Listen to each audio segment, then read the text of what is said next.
and it's for that very reason, to put this in a serious tone and not a sensationalistic one. I'm all for that. Well, I appreciate that. There are non-Christians, obviously, so when you get into the metaphysical or the supernatural, the spiritual, there are many of them, too, who have their ideas. We have people like Zechariah Sitchin, Eric von Daniken. We're also going to be talking to my friend Dr. Michael Heiser, who's made a career out of taking issue with Zechariah Sitchin. In fact, he's challenged him to debate him on in any format, including coast to coast or anywhere else he wants to meet him. And so far, Sitchin hasn't taken him up on that challenge, and it's a debate out of ancient Semitic languages, things I'm not, cerebral enough to be able to discuss. But one of the things that's common with people like Sitchin and von Daniken and many others is a theory called the ancient astronaut theory. Can you explain to our listeners what this view means, and then let's talk about how your view would be different than that? Well, I think basically what they're pointing to is from inscriptions, other discoveries, and so forth, you find the apparent visitation of the planet Earth by alien visitors of various kinds, and this usually gets all tied up into what some people call panspermia, the whole idea that life itself here on the Earth was somehow brought here either from technological point of view or literally in some point of view from outside our terrestrial environment, and that's fed by a variety of legends and other things, and not the least of which, most of us are familiar to some degree of the Greek demigods and all of that, how they had their literature and their mythology, as we would think, is littered with people that are gods or half-gods and so forth. Hercules was a hybrid.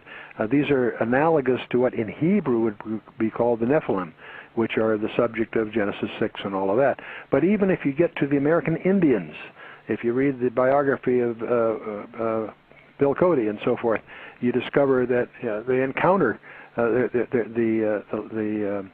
only the legends but even artifacts that were found among the Indians of what they called the star people, the idea of being visited by what you and I would call extraterrestrials.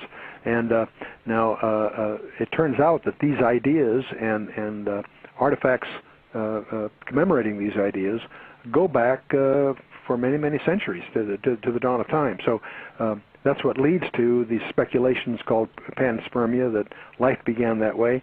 Or also another variation of all of this is that the technologies were brought here. The fact that the Great Pyramid is not Egyptian, it predated the Egyptians, and it's got mathematical aspects to it that are absolutely breathtaking, and those mathematics have a coherence with the same mathematics that undergird Stonehenge. And so when you start getting into that, you discover that they have a precision that is absolutely astonishing. And so that seems to suggest that there was a knowledge base that they were drawn on that we no longer have. And so that's what it feeds these views. Now, those views have several different kinds. The most common one is that, okay, these are extragalactic visitors from other planets or whatever. If you do some quick physics, you realize that that's not likely. In fact, that's what caused people like Jacques Vallée and J. Allen Hynek to conclude that they're hyperdimensional. And what we know about hyperspaces, that's just a term meaning spaces in more than 3 dimensions. And thanks to Einstein, we know we live in at least 4.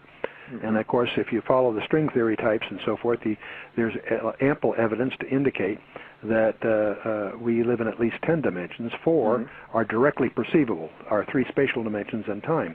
But we know today that time is a physical property, and that in itself is a profound insight, thanks to Einstein. But he went to his death frustrated that he couldn't go further, but a number of other mathematicians have since gone further. The net of it is that current thinking is that we live in at least 10 dimensions, 4 directly measurable, 6 we can only infer indirectly, but have been experimentally proven.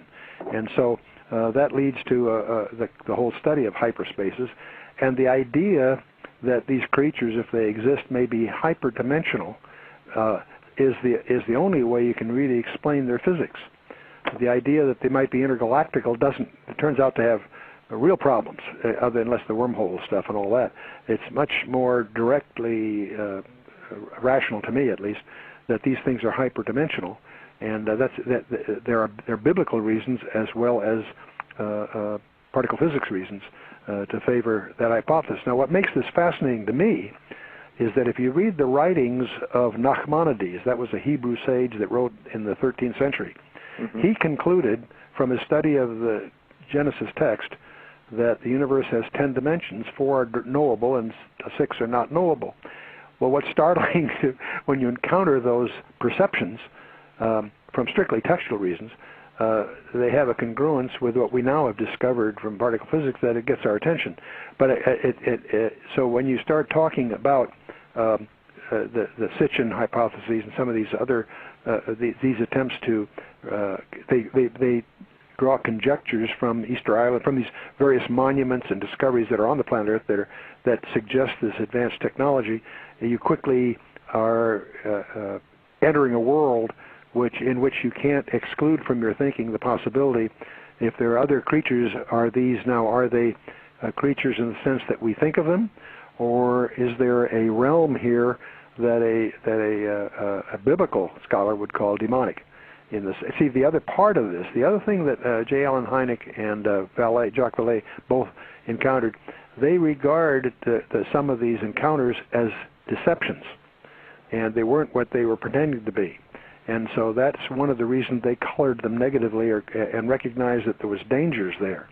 There's a general attitude in the literature to treat some of these things as benevolent and helpful.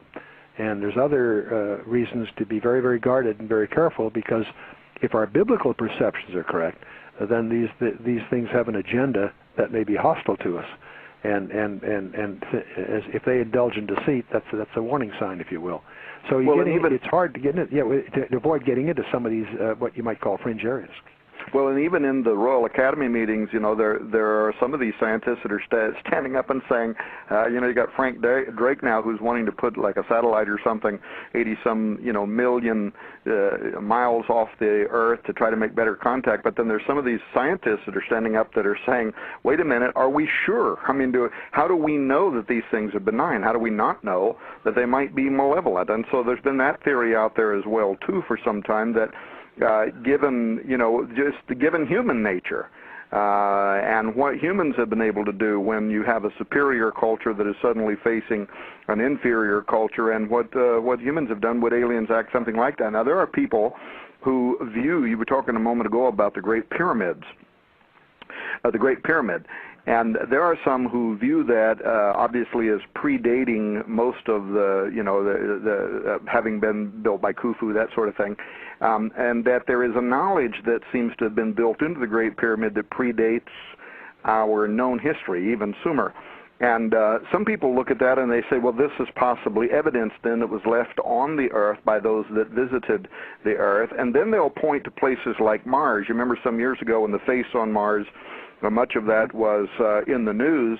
And at that time we interviewed, and so did WorldNet Daily, we interviewed for them Dr. Thomas Flandern, who has his PhD in astronomy, a special emphasis in celestial mechanics. But I asked him, what would be the mathematical probabilities, and I didn't know that they had actually worked on that actual question, that all of these things on Mars in the Cydonia region, the face with its nose tapered back toward the forehead, all that, the equilateral triangles, the five-sided pyramid, that any of this had arisen in Cydonia by chance or natural geological development.